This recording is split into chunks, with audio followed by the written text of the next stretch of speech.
السلام عليكم ورحمة الله.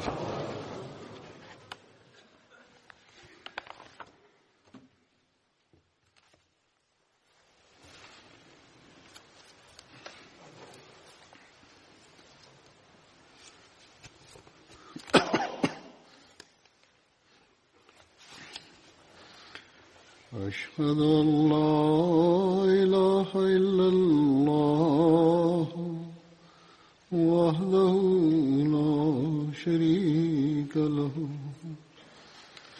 وأشهد أن محمدا عبده ورسوله أما بعد فأعوذ بالله من الشيطان الرجيم بسم الله الرحمن الرحيم الحمد لله رب العالمين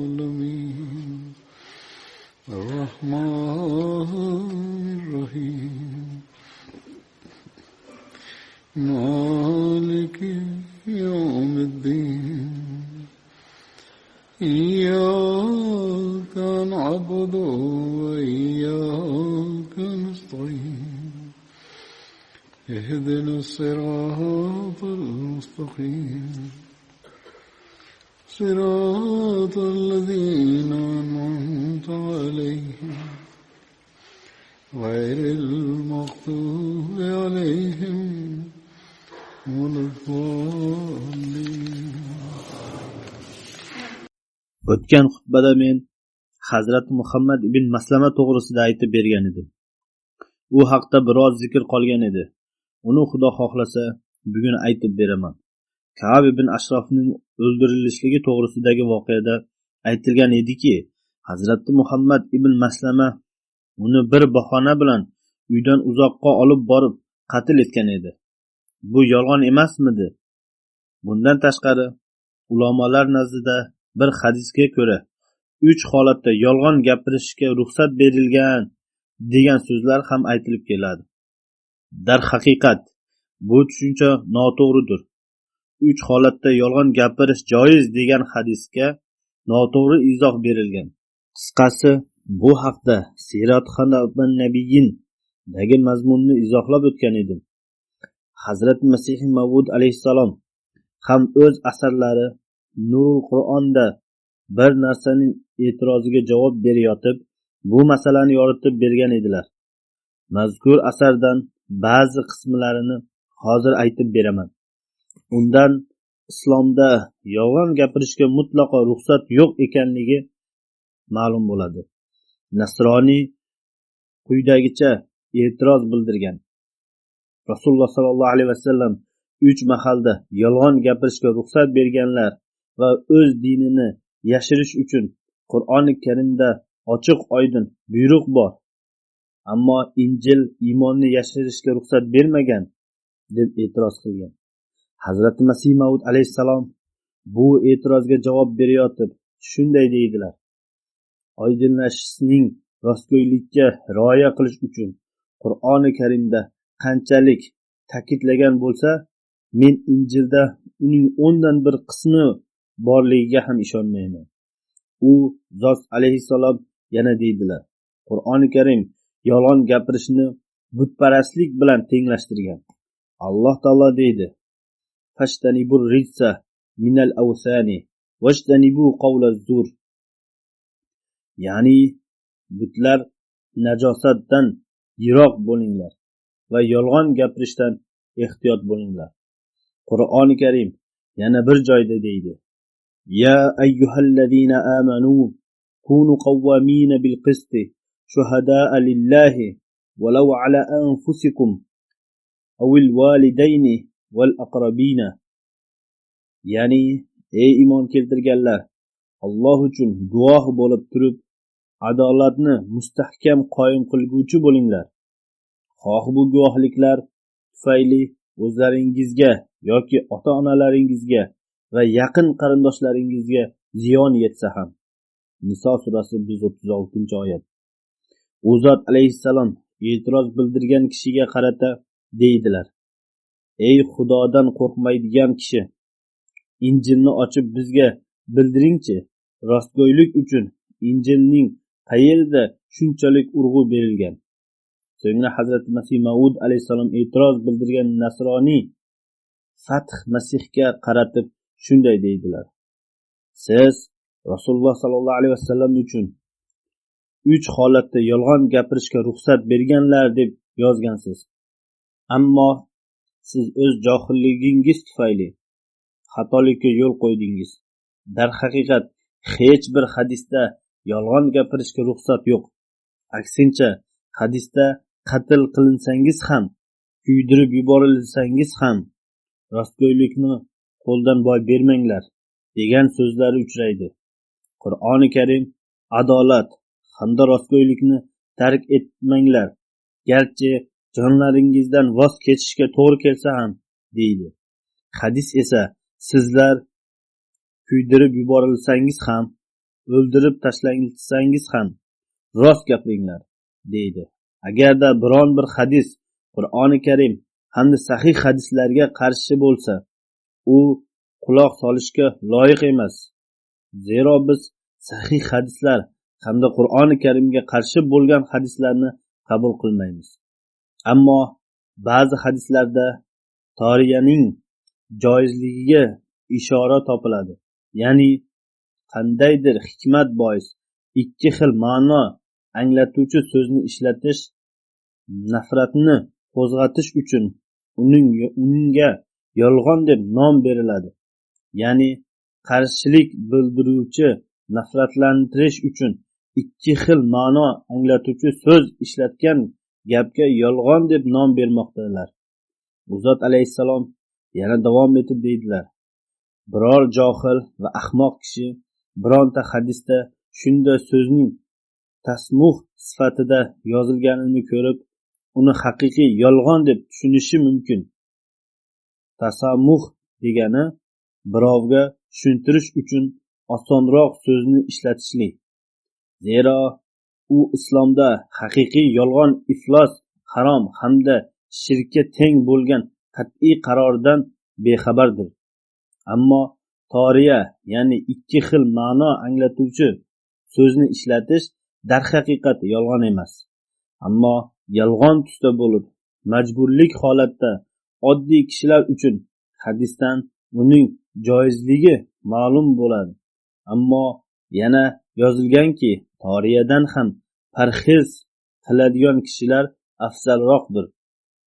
Islomiy istiholat toriya degan fitna fasod xavfidan bir narsani yashirish uchun yoki biron hikmat yuzasidan sirli gapni maxfiy tutish maqsadida shunday misol hamda uslublardan aytib berilsinki, aqlli kishi uni tushunib olsin, nodon kishi esa tushuna olmasin.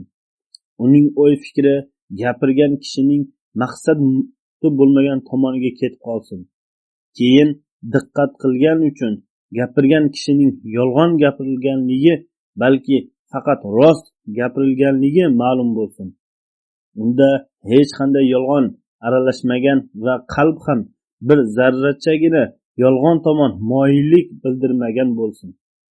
Ba'zi hadislarda vorid bo'lganidek, ikki musulmonni murosaga keltirish uchun yoki o'z zavjasini qandaydir fitna va oliyaviy norozilik hamda janjallashuvdan saqlash uchun yoxud jangda o'z sartaroyatganliklari dushmandan maxfiy tutish uchun va dushmanning e'tiborini boshqa tomonga burish uchun toriyaning joiz ekanligiga ruxsat bor. Ammo bundan tashqari ko'pgina boshqa hadislar ham bor. Ulardan toriyaning oliy darajalaridagi taqvoga xilof ekanligi ma'lum bo'ladi. Qisqasi, ochiq oydin rostgo'ylik yaxshiroqdir. Xoh kishi u bois qatl etilsin yoki kuydirib yuborilsin. Uzat alayhissalom yana deydilar: Rasululloh sallallohu alayhi vasallam imkoni boricha bundan saqlanishga buyurganlar, toki gapirilganda mazmunning o'zining zohiriy shaklida ham yolg'onga o'xshash bo'lmasin. Men kuzatamanki, payg'ambarlar sardori Rasululloh sallallohu alayhi vasallam yolg'iz bo'lgan holatida yolg'onga hech qachon turtmaganlar. Men Muhammadman, men Alloh taoloning payg'ambariman, men Abdumuttalibning o'g'liman deyotgan edilar. Men bu yerda shu narsani oydinlashtirib qo'yay.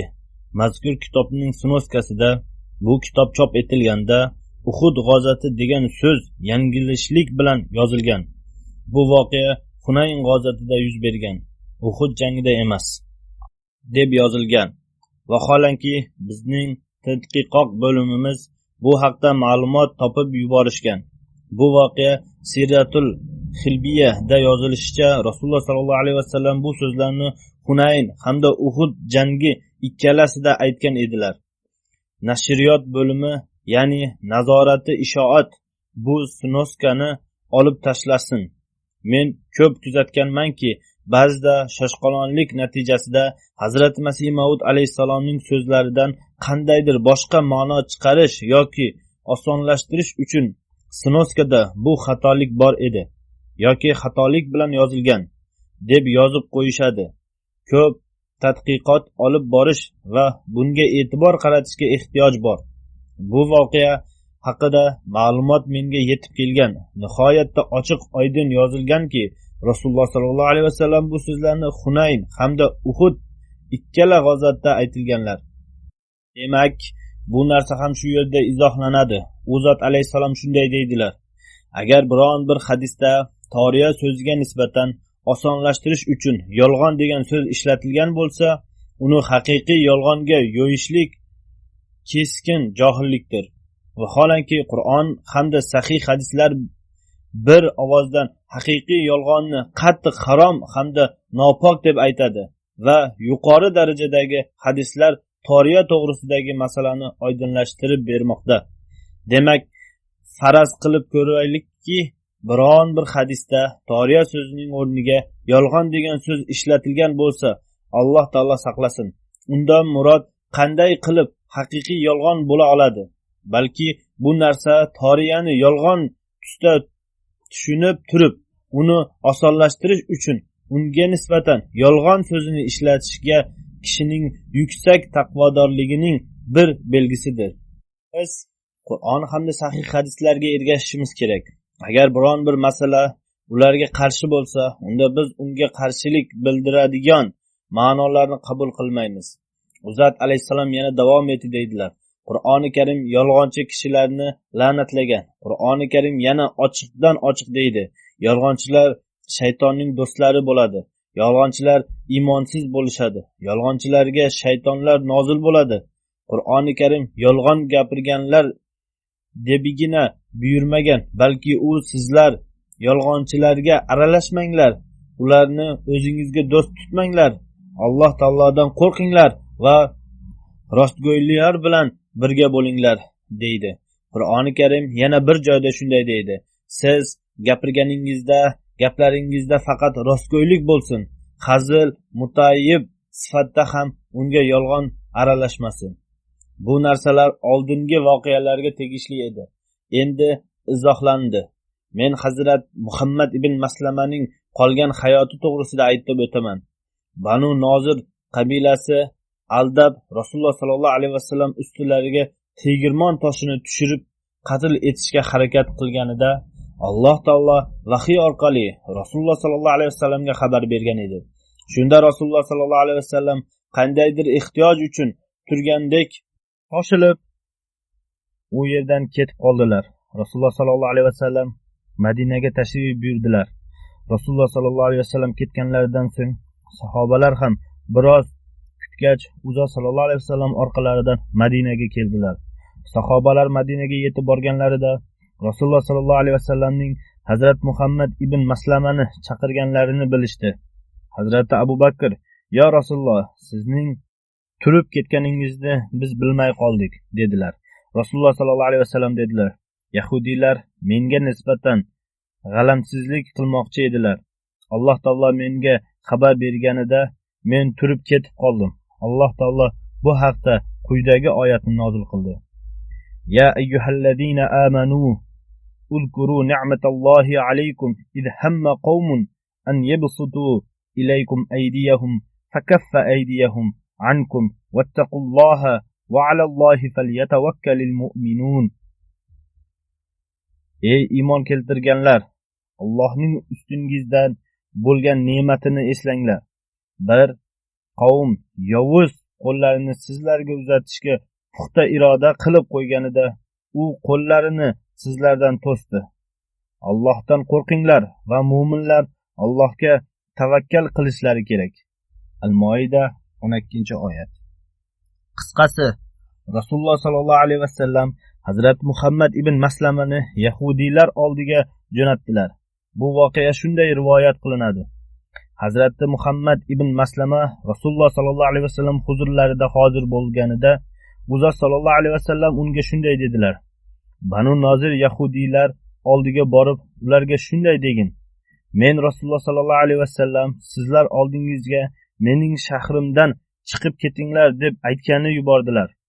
Yahudiylar ahdbuzarlik qilishgan edi. Ular tuzgan ahdlariga rioya qilmaganlar. Shuning uchun ularning jazosiz Madinadan chiqib ketishlari shart edi. Hazrat Muhammad ibn Maslama yahudiylar oldiga borib, Rasululloh sallallohu alayhi vasallam meni sizlar oldingizga bir xabar bergani jo'natganlar. Ammo men uni sizlar o'z davralaringizda takrorlab turgan narsani eslatmagunimgacha aytib bermayman. Hazrat ibn Maslama bir eski gapni ularga eslatmoqchi bo'ldi. Yahudiylar u nima deb so'rashganida Hazrat Muhammad ibn Maslama shunday dedi: Men sizlarga Alloh taolo Hazrat Musoga nozil etgan Tavrotga qasam ichib aytamanki, sizlar eslaysizlarmi? Rasululloh sallallohu alayhi vasallamga payg'ambarlik berilishidan oldin sizlar oldingizga kelgan edim. Sizlar o'z oldingizda Tavrotni ochib o'tirgan edingiz. Sizlar menga ana shu davrada: Ey ibn Maslama, agar siz taom istasangiz, biz sizga taom taqdim etamiz. Agar siz sizni yahudiy qilishimizni xohlasangiz, biz sizni yahudiy qilamiz degan edingiz.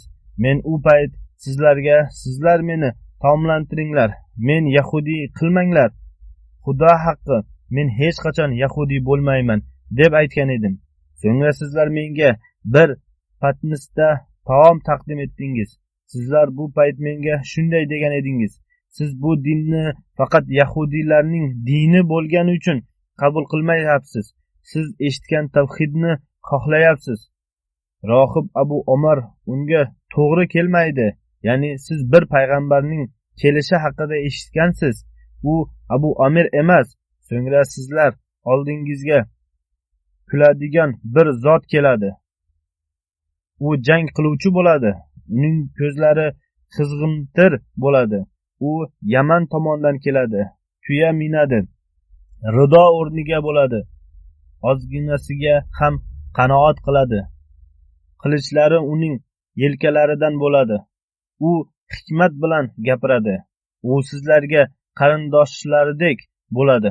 Allohga qasamki, sizlarning bu shahringizda to's to'polon bo'ladi.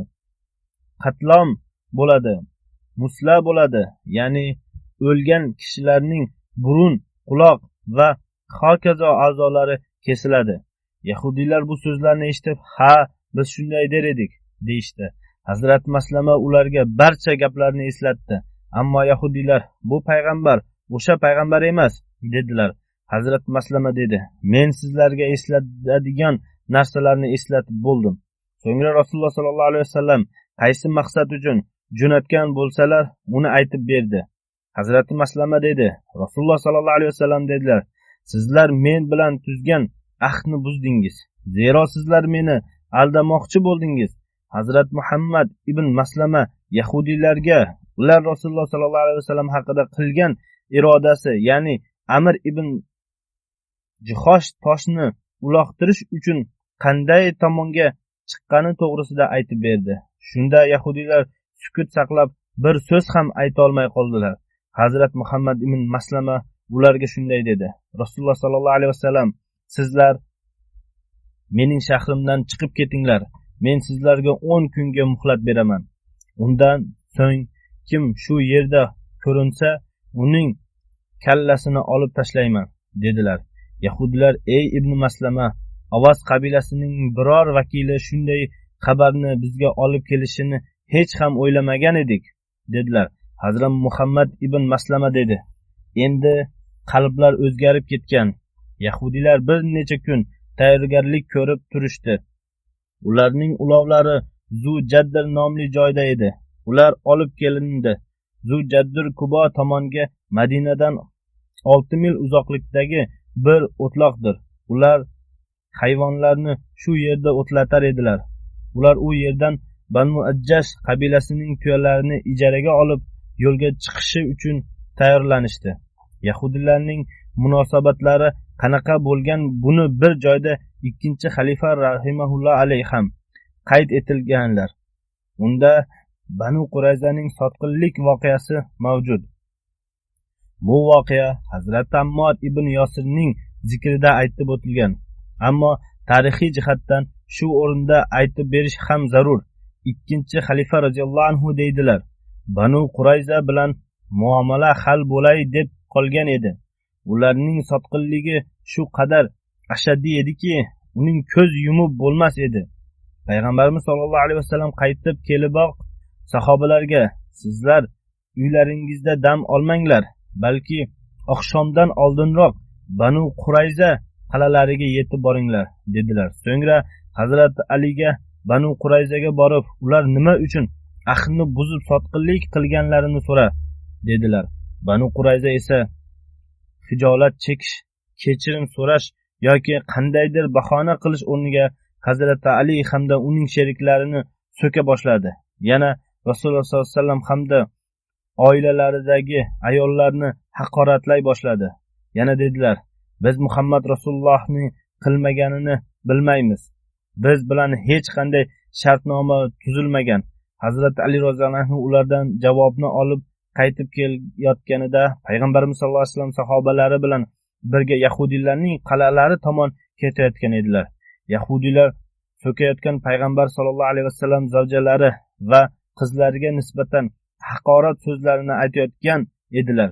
Shuning uchun Hazrat Ali bu haqorat so'zlarini tufayli Payg'ambarimiz sollallohu alayhi vasallamga aziyat yetadi deb o'ylab: "Ya Rasululloh, siz nima uchun ovora bo'lasiz? Biz bu ish uchun yetarlimiz. Siz qaytib ketsangiz", dedilar. Rasululloh sollallohu alayhi vasallam: "Tushunaman. Bular so'kyaptilar. Sen bu so'kishlari mening quloqlarimga yetmasligini xohlaysan." Hazrat Ali javoban dedilar: "Ya Rasululloh, gap asli shundoq. Rasululloh sollallohu alayhi vasallam agar ular so'kayotgan bo'lsa hech narsa emas. Musa alayhisalom ularning o'z payg'ambari edi. Ular unga nihoyat ko'p aziyatlar yetkazganlar.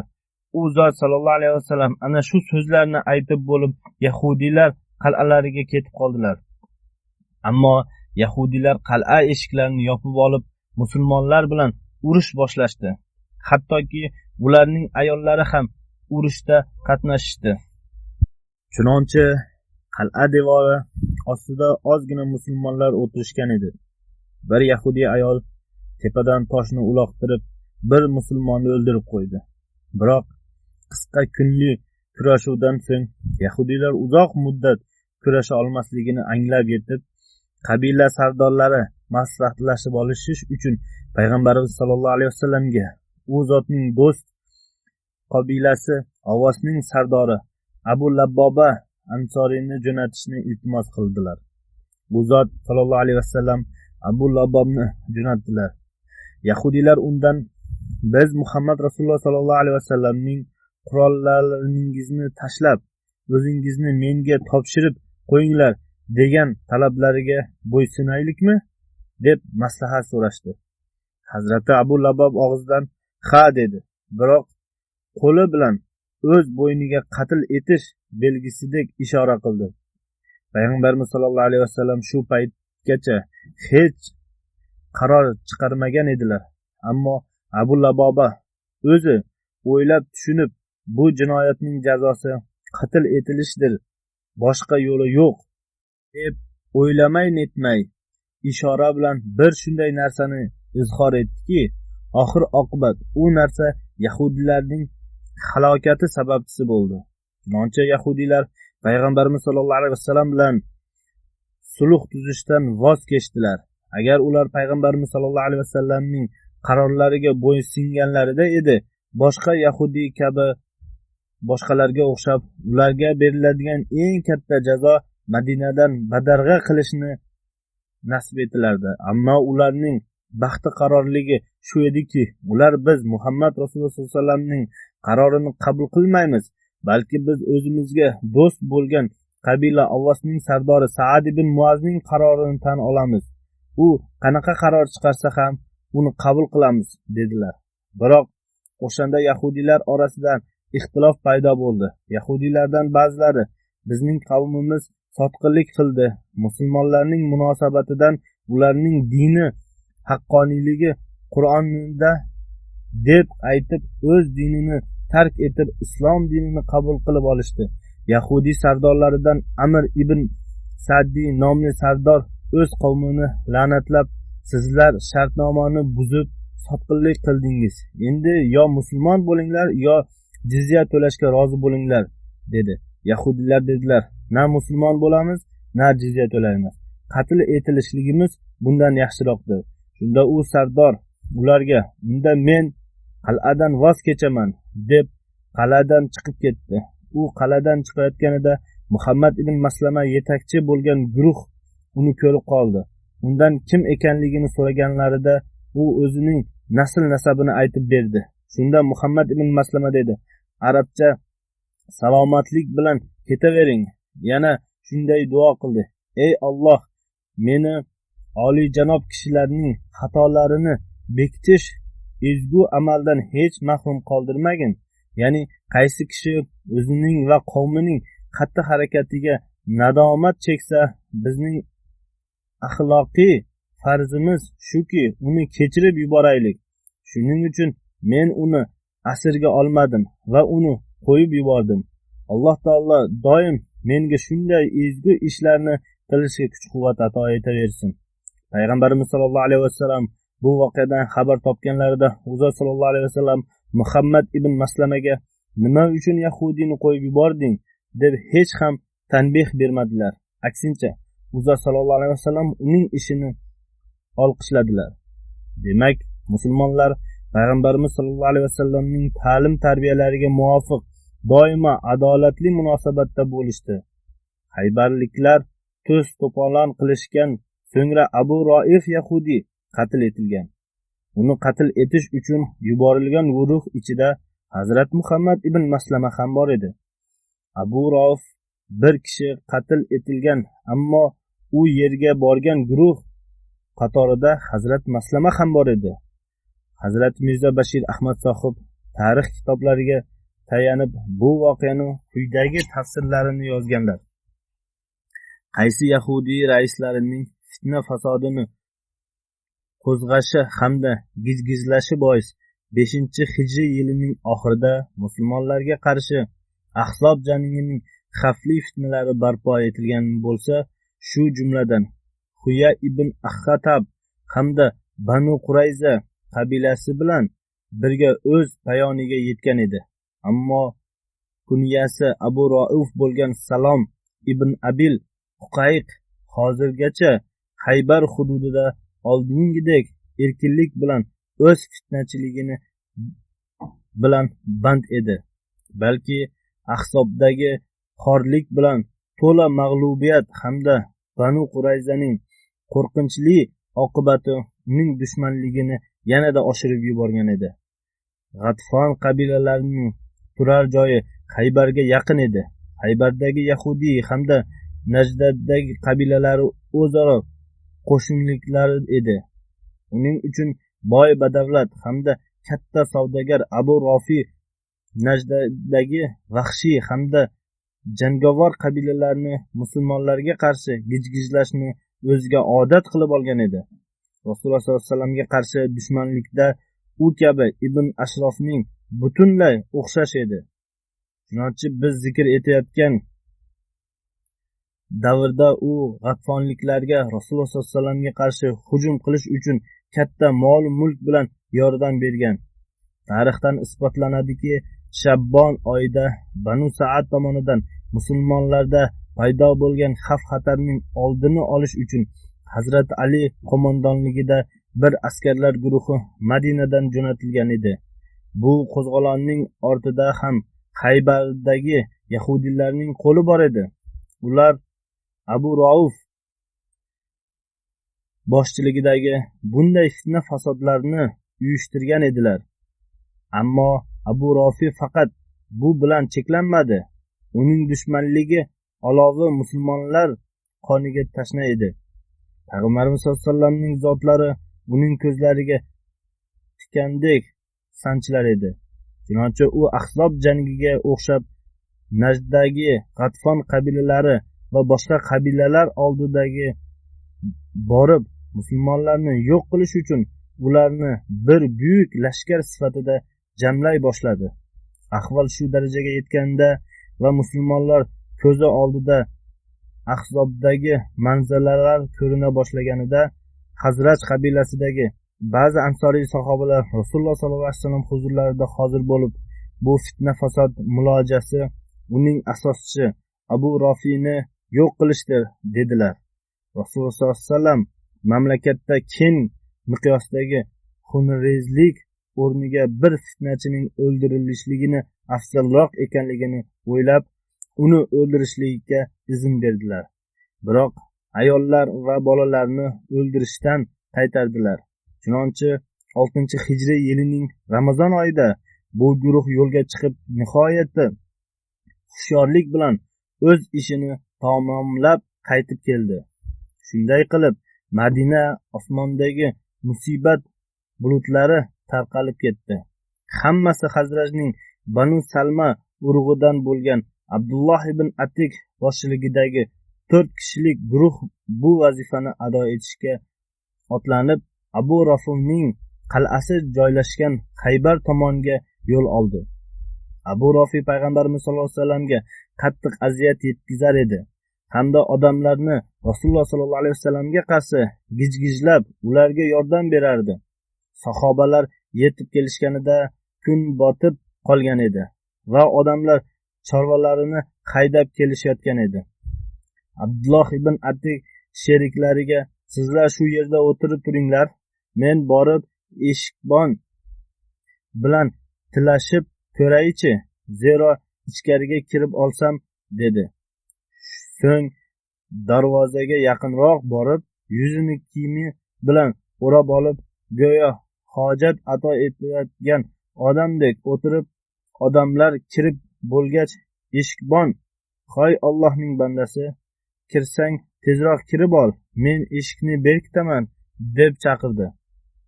Abdulloh ibn Atik aytdi. Shunda men ichkariga kirib bir joyda yashirinib o'tirdim. Hamma kirib bo'lgach, eshikbon darvozalarini qulflab, kalitlarini bir koziqqa ilib qo'ydi. Men sekin borib kalitlarini olib eshikni ochdim. Abu Rofimning uyda mehmonlari bor edi. Ular uning boloxonasida gaplashib o'tirishardi. Ular ketishganidan keyin tepaga chiqib bordim va o'zim ochgan har bir eshikni ichidan qulflab boraverdim. O'zimcha aytdimki, qavm agar mendan ogoh topib qolsa ham, to uni o'ldirgunimcha oldimga yetib kelmaydi.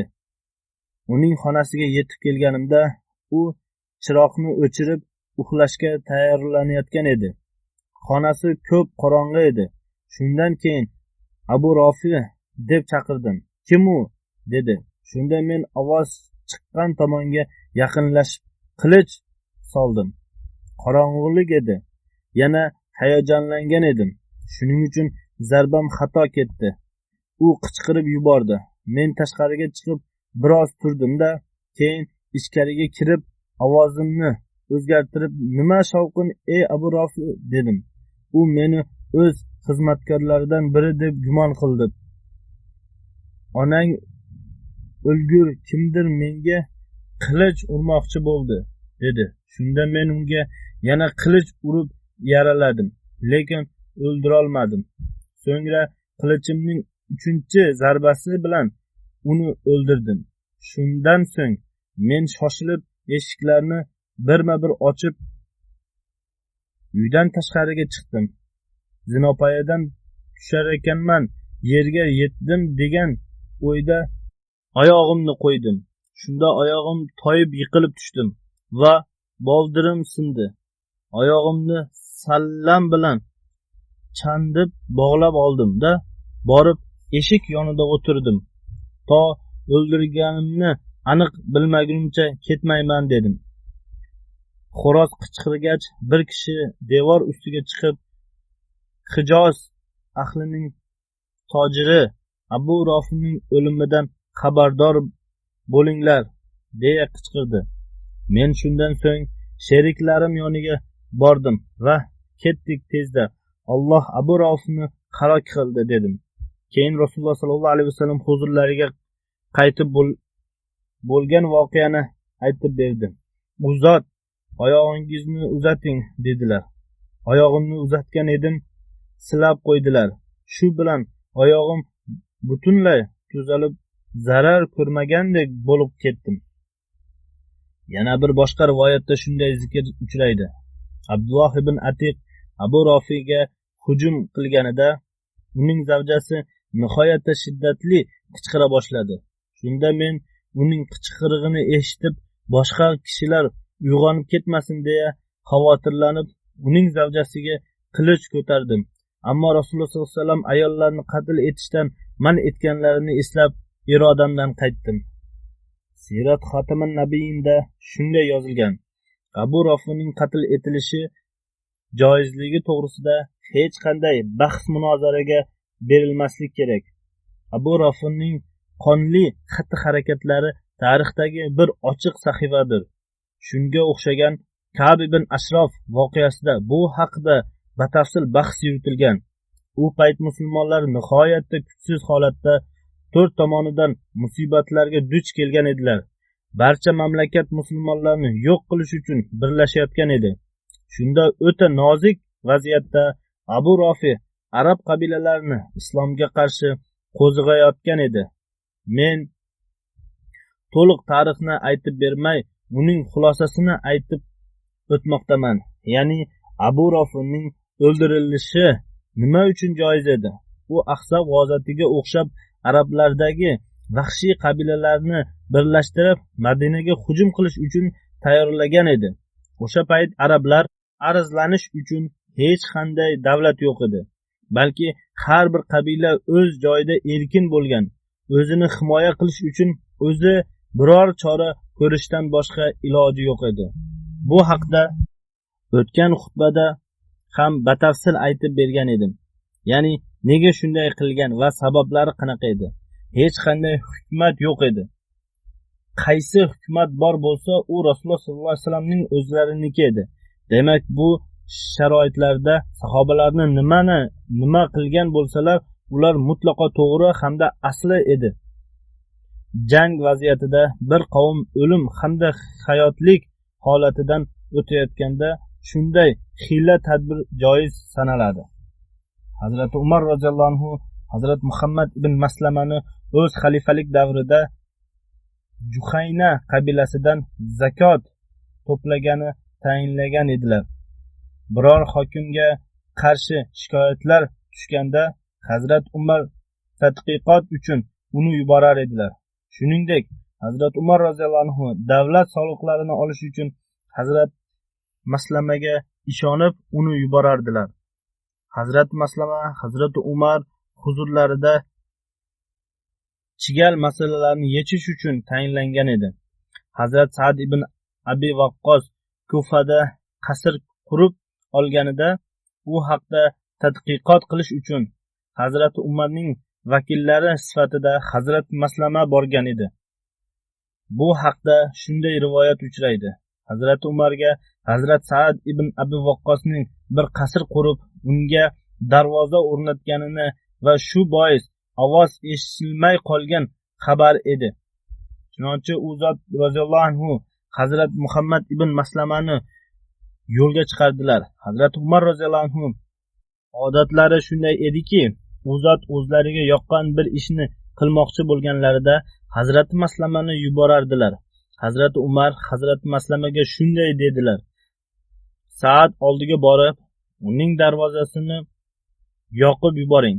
Chunonchi u Kufaga yetib borgach, uning darvozasini gugurat bilan olov tutashtirib darvozani yoqib yubordi. Hazrat Saad bundan xabar topgach tashqariga chiqqanida Hazrat Muhammad ibn Maslama unga darvozani nima uchun yoqqani borasidagi to'liq xabarni yetkazdi. Hazrat Muhammad ibn Maslama to'g'risida shunday zikr uchraydiki, Hazrat Usmon shohid bo'lganlarida so'ng u kishi yolg'izlikni ixtiyor qilib yog'ochdan qilich yasatib oldi. Muhammad ibn Maslama Rasululloh sollallohu alayhi vasallam meni shunga buyurgan edilar derdi. Hazrat Muhammad ibn Maslama rivoyat qilib shunday deydi: Rasululloh sollallohu alayhi vasallam menga bir qilichni sovg'a qilib berib shunday dedilar: bu bilan mushriklarga qarshi ular siz bilan urushganga qadar jihod qilsangiz, musulmonlar bir-birini qatl eta boshlaganlaridan uni biron qoyaga urib sindirib yuboring. So'ngra biron bir xato qiluvchining qo'li sizga yetganida yoki o'lim sizga kelganiga qadar o'z uyingizda o'tirib olasiz. Demak, bu zot xuddi shunday qildi. Fitna fasodlardan chetlanib turdi. Jamil hamda Sifiyin janglarida qatnashmadi. Zubay ibn Husayn Salbiy rivoyat qilib shunday deydi: biz Hazrat Huzayf yonida o'tirgan edik. U dedi: men bir shunday kishini taniymanki, unga fitna fasod ziyon yetkaza olmaydi. Biz uning kim ekanligini so'raganimizda Hazrat Huzayf shunday dedi: u Hazrat Muhammad ibn Maslamadir. Hazrat Hazif vafot etganidan so'ng fitna chiqqanida men Madinadan chiqayotgan kishilar bilan birga Madinadan chiqdim. So'ngra men suvli bir joyga yetib bordim. Men u yerda bir xaroba chodirni ko'rdim. U bir tomonga egilgan edi. Shamol to'lqinlari uni u yoqdan bu yoqqa xilpillatayotgan edi. Men bu chodir kimniki deb so'raganimda odamlar bu chodir Muhammad ibn Maslamanikidir deyishdi. Men uning oldiga borib qarasam, u bir yoshi ulug' kishi ekan. Men unga shunday dedim: Alloh taolo sizga rahm qilsin, men sizning musulmonlarning yaxshiroq kishilaridan ekaningizni ko'raman. Ammo siz o'z shahringiz, uyingiz, avlodingiz va qo'shnilaringizni tark etdingiz. U dedi: men bularni barchasini yomonlikdan nafratlanganim bois tark etdim. Uning vafot etish sanasi to'g'risida turli rivoyatlar uchraydi. Ularga ko'ra 43-46 yoki 47 hijriy yil vafot etgan deb qayd etilgan. O'sha payt uning yoshi 77 da edi. Uning janoza namozini o'sha payt Madina amiri bo'lgan Marvon ibn Hakam o'qigan. Ba'zi rivoyatlarda uning birov tomonidan shahid etilgani zikri ham uchraydi. Hazrat Muhammad ibn Maslama zikri yakunlandi. Namozlardan so'ng men bir hozir janozani o'qiyman. Bu janoza Sadriddin sohibning o'g'li Tojiddin sohibnikidir. U 10 fevral kuni 84 yoshida vafot etdi. Inna lillahi va inna ilayhi rojiun. Marhum Alloh taoloning marhamati bilan vasiyat tizimiga kirgan edi. U kishi Ugandada tavallud topgan. 1967-yili Angliyaga ko'chib o'tdi. 1984-yil Islomoboddagi yer sotib olganida marhum o'z xizmatini Islomobod uchun 4-xalifa roziyallohu anhuga taqdim etdi. So'ngra 22 yil Islomobodda o'ta ixlos hamda samimiylik bilan xizmat qilishga kuch-quvvat topdi. Islomobodda birinchi jalasaning o'tkazilishida boshlab oxirgi jalasagacha charchamay mehnat qildi. Hazrat Masih Maud alayhisalom mehmonlarga har qanday yengillik yaratib berishga harakat qilib turdi. Har bir ishiga mohir edi. Unga Islomobodda kunu tun turli ishlar qilishga imkon topilgan. Shular jumlasidan elektr ishlari, santexnik va yog'ochsozlik ishlaridir. Marhum namoz va ro'zaga qattiq rioya qilar edi. Dindor, xushchaqchaq hamda itoatgo'y va vazmin inson edi. Xilofat bilan ixlos va faollik aloqalari bor edi. Uning nevarasi Mudabbir din sohib jamoat targ'ibotchisi bo'lib ishlaydi. U Angliyadagi Jami Ahmadiyani tamomlab, shu kunlarda MTAda xizmat qilmoqda. U shunday deydi: Islomobodda yashab turgan barcha kishilar uning qattiq mehnat qiluvchi ekanligini yaxshi bilishadi. Buvam aytar ediki, u Islomoboddagi kelganda mutlaqo yolg'iz edi. Dastlab chiroq ham yo'q edi. Istagach tizim ham yo'q edi. O'ta murakkab vaqt edi. Ammo u jamoat hamda zamon xalifasi uchun qurbonlik qilishga kuch-quvvat topgan uchun xursand edi. O'z vaqtida namoz o'qish, o'zi qo'li bilan mehnat qilish, mehmondorchilik va sabr uning ko'zga ko'rinilar jihatlari edi. Boshqa yozganlari ham uning fazilatlarini yozishgan. Majid Siyalkoti sohib ham shunday deydi. U Islomobodda bir ustaxona ochgan. U turli asbob uskunalarni mohiri edi. Turli shirkatlar bilan bog'lanib, Islomoboddagi kazarmalarini navbatma-navbat obod qilib, istiqomat qilishga loyiq qilardi. O'zi uchun jamoa tuzish sirini ham bilar edi. Qish hamda yozda band bo'lib turar edi. Zero eski narsa bo'lgani bois ularni tuzatib qaytadan ishga yaroqli qilish katta mehnat edi. U o'ta mehnat bilan bu ishni bajarib turardi. Doimo kulimsirab turar edi. Faqat men uchun duo qilinglar, derdi. Ishlari tufayli Islomobodda kunu-tun bir kichkina xonada istiqomat qilardi. Londonda yashaydigan farzandlaridan xavotirlanmas edi. Gohi-gohida ular yoniga borib turar edi. Alloh taolo marhumni mag'firat etib, unga rahm qilsin. Uning farzandlari hamda avlodlarini ham ixlos va vafosini oshirsin hamda ularga sabr, matonat ato etsin.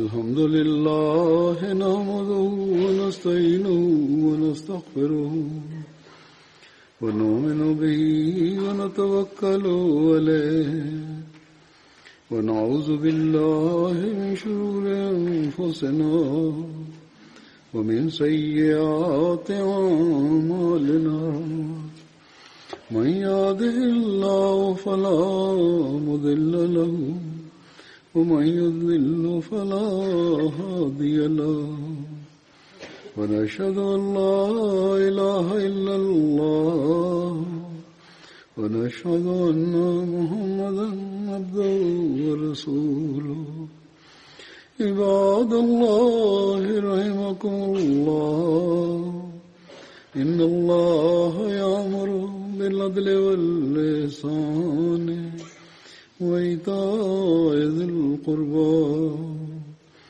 وينهى عن الفحشاء والمنكر والبغي يعظكم لعلكم تذكرون اذكروا الله يذكركم وادعوه يستجب لكم ولذكر الله أكبر.